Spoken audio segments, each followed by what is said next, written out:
to start off, so we know it's been a couple of years since you've been here at Michigan in the administrative role. 8 So, for about 8 years. 8 years. Wow. just together in 2014. So. Wow. Yeah. So we just wanted to ask, what is it like being back at the University of Michigan's campus? Well, you know, I love the university. I had some of the best years of my life here from 2002 to 2014. And even though the circumstances were sad to come back, when the regents called me, you know, we live in Denver for most of the year, though we still have a house here. And I thought, oh, look, my life is going to be sort of upended to come back. But quickly, I shed all the responsibilities that we had in Denver and came. And it's, you know, it's a different time. 8 years is quite a long time. A lot has happened in the world and in the community. And so while some things are the same, some are really different. You know, I think there's a lot of, what I worry about is sort of mistrust. And I think we have to rebuild trust and confidence. You know, and I'm glad that people are speaking out now more than certainly they would do 8 or 10 years ago about harm. And so that's been a big positive for me, because I don't think you can really address it unless you're willing to talk about it. Mm-hmm. So many things the same, some things different. As always, you know, the university is just doing so many exciting things that I sort of revel in learning more about those. Yeah, of course. And then since it's been 8 years since you've been on campus as president, during your tenure back before 2014, was there anything that you would have done differently, reflecting back today as now that you're interim president? You know, the times are different, and so I think you have to adjust your actions and your expectations to the times. Mm-hmm. And so, you know, everything changes. So sure, you know, I think we know more now about things that created harm for people, and so we're more, we look at things differently, I think. Mm-hmm. But for me, that's been a positive, you know, because we evolve and we get better at what we do. Yeah, it's great. We hope, we try. Yes. And then just moving on, since you are here on an interim basis, can you explain a little bit about what your role is on the presidential search committee and in the presidential search process, and what qualities you and the committee are looking for in a good university president? Sure. I have no role, no official role on the committee. As you all both know, you know, the most important job of the board, the regents, and it's in the Michigan Constitution, that they pick the president of the university and have. You know, I am really pleased with the approach that they're taking, because I think Regents Illich and Hubbard are having these listening sessions on campus, because they need this input. They need to get, you know, what it is people are looking for in a president. I think they're hearing a lot. And so once they complete that process, they will do a job description, and then they will start working with an external search consultant, and then they'll create their pool and whatever. Now, what I've said to the board is, if they wish any advice from me, or if they want to talk to me, I'm always available to them, but I don't have any official role. It's really their job. And I think their goal, which I'm very pleased about, is that they are hoping to have this process completed by early to midsummer, which would be a good time. And then I've told the board that if they wish, I would be very happy to help with the transition. That is just you know, if the new president is from another part of the country, then, you know, maybe I can help just sort of talk about Michigan. So we'll see how that goes. But it's really their call, not mine. And going off of that, how would you compare this experience searching for a new president to the search for now former university president Mark Schlissel in 2014? Sure. You know, I think one of the things that I really was impressed about with the current search is the regents were so careful about getting advice from various members of the university community about who would be the good members of the committee. This is a far broader committee. This is really a lot like the committee when I was chosen at Michigan. it was a broadly representative committee. It had a student, had an undergraduate and a graduate student. I was very pleased to see that Brandon and Huda have been included in this committee. I think they'll have a good sense. There's staff, there's a representative from Flint, so we'll get the sort of sense of the branch campuses. So I really like that very much. The previous committee, I think was smaller. It was more focused just on faculty members rather than, I wasn't really involved in that, so I don't know too much about it, but it's just what I've read. Awesome, thank you for sharing that. And next we just want to talk about the settlement the university announced a couple of weeks ago. Mm-hmm. So on January 19th, the university Mm-hmm. announced it had reached a $490 million settlement with survivors of the late Dr. Robert Anderson. It was widely reported that part of the settlement was John Vaughn stopping his protest in front of the president's house. Can you confirm if these reports were accurate, and if so, do you support this provision in the settlement? That was never an official part. That was never official, as far as I'm told. I mean, I wasn't part of that. There was a confidential mediation, but I don't think that was ever a condition. I thought doing the settlement was the right thing to do.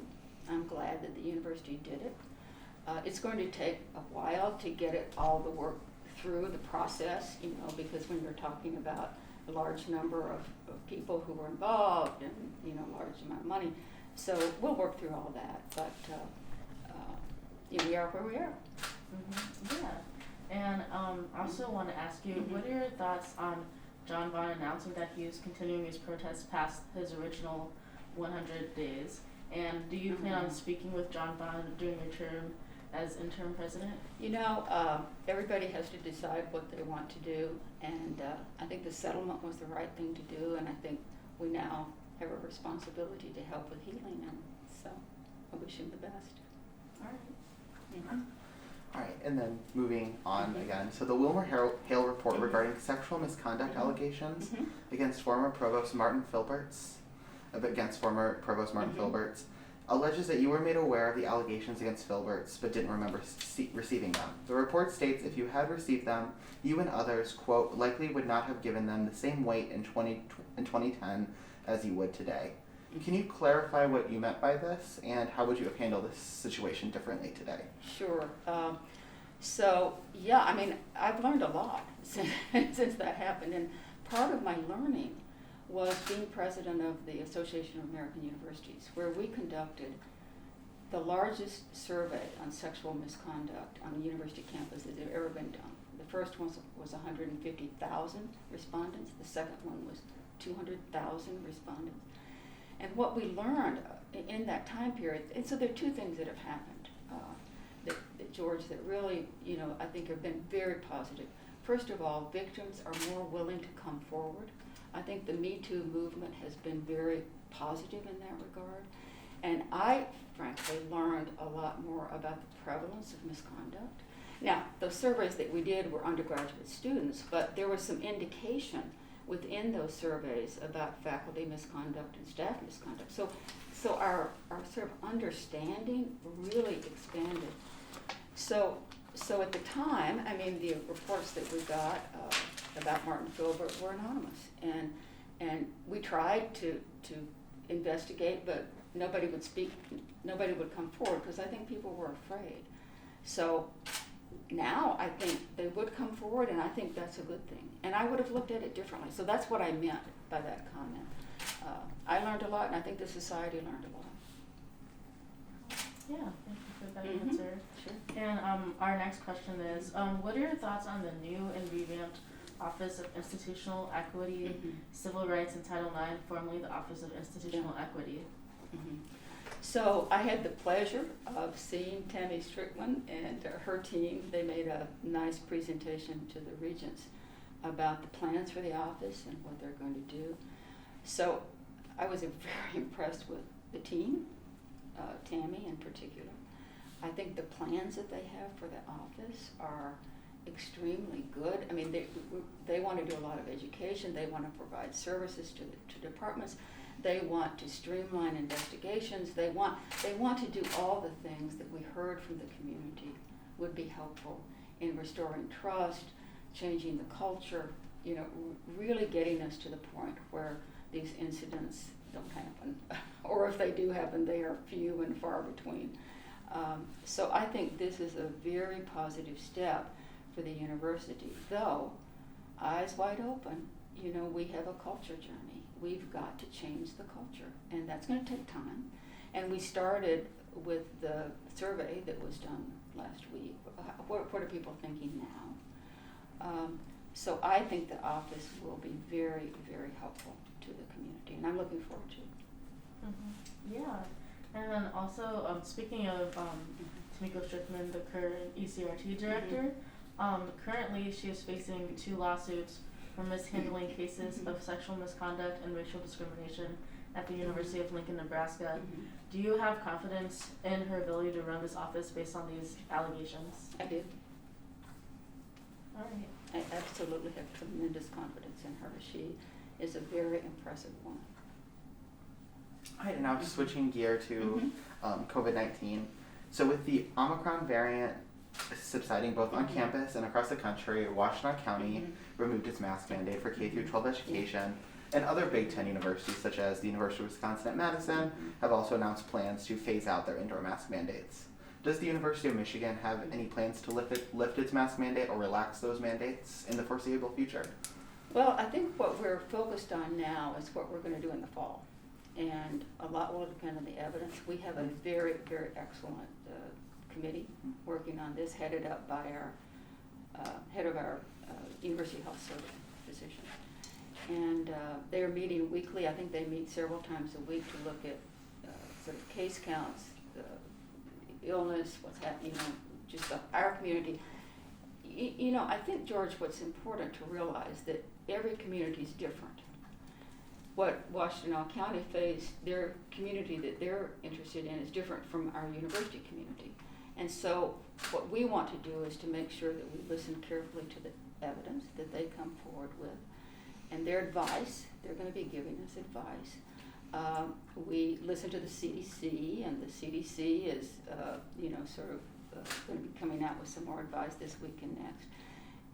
And our actions will be dictated by that advice. So we don't have any plans at this moment to lift the mask mandate. And in terms of fall of 2022, and the plans for that, will you oversee those plans, or will that be the next president? It is my firm hope that a new president will be announced in early summer and will be here in the fall. So that is my expectation, and I'm excited about the search. Look, this is such a great place that I believe it will be very attractive place for really good candidates, and so I'm excited about it for the institution. Yeah, great. And my next question is about this Sunday's basketball game. So after Sunday's situation with Juwan Howard, what were your conversations like with Wisconsin's Chancellor and Ward Manuel? And what is your opinion on Juwan Howard's actions? Sure. Well, so here, let me set the scene for you. My husband and I were at the women's basketball game, and it was a tough game against Maryland, and and we were sitting down close, and so, one of the things when you're sitting down close, you really see how physical the game is, and oh my gosh, it was amazing game. But, during the game, I got this video that was handed to me by the people that I saw the incident from the Wisconsin game, and so immediately I got up and went up and spoke with Ward, and he immediately sort of got on the situation. I called Chancellor Blank at the University of Wisconsin to apologize on behalf of the institution, because I thought it was very important that it's never acceptable. I don't care what happens. It's never acceptable to throw a punch. On the other hand, what I was so impressed with Coach Howard is that he came forward with, a very, I thought, sincere apology, and he's, been suspended for the rest of the season, and I mean, it was appropriate, what was done by the Big Ten and by our own athletic department was the appropriate remedy here. And so I was proud. I mean, I was proud of everybody in this, as well as Coach Howard, because I thought he did the right thing. So, yeah. You know, it's what's expected of Michigan. You can make mistakes. You know, nobody's perfect, but then you can do the right thing after you make that mistake, and I think you did. And with Provost Susan Collins stepping down as Provost in May 2022, Yeah. Who are you considering as interim provost, and do you have any idea what the timeline or any potential candidates for the permanent provost? So the timeline is, yes, Provost Collins will be leaving May 15th, going to a very exciting job, I have to tell you. I was so proud for her. So yes, I've been in conversation with an interim provost. I can't reveal the name right now because we're still in discussion, but that announcement will be made in March, at the March board meeting. There'll be a public announcement of the provost. And that position will be a year, because what we need to do is to give the new president time to come in and sort of get the lay of the land and pick, but the permanent provost will be picked by the next president. And I'm assured that that would be, you know, one of the first things that the new president does, because, you know, the relationship between the president and the provost is really important, and that person is critical to the efficient and effective running of the university. So that will be top of mind, I'm sure, of the new president. But I'm thrilled with the interim that we're going to be announcing, and just really so, I mean, I am so grateful to Susan Collins because she stepped in. This was never a role that she really wanted, but she stepped in a time, you know, of need for the university, and has served admirably as provost for the last couple of years. And in terms of the interim provost, just a quick follow-up. Can you reveal, if you can't, that's totally understandable. Is the candidate you're looking for internal or external? You can't do an external search in the few weeks that I've had, so I think you can assume that it's internal. No, if it were external, we would have had to do an announcement, an advertisement, and we'd have to have a big search committee. I did shut down the search for the permanent provost, and we disbanded the committee. And I talked to the committee so that they understood that I didn't want them to go through all that work, because I thought we needed a good solution for the next year, because we really want to give maximum flexibility to the new president, and this does that. So I'm very happy with the outcome, but we're still in the negotiation process. Yeah. And so the following question I have is about carbon neutrality. You mentioned this briefly in your introduction. But so my question about this is, what are your thoughts on the recommendations from the Presidential Committee on Carbon Neutrality, and are these recommendations a priority when looking for a future president? Absolutely. I mean, the commitment of carbon neutrality is a university commitment. It's not my commitment. It's not a personal commitment from a president. It is the university, and so I have been. So let me give you a little bit about my background. I mean, my husband and I put solar panels on our house here, even though there's not that much sun in Michigan, just because we believe in it. We have an electric car because we believe that we have to personally, that we have to reduce our carbon footprint.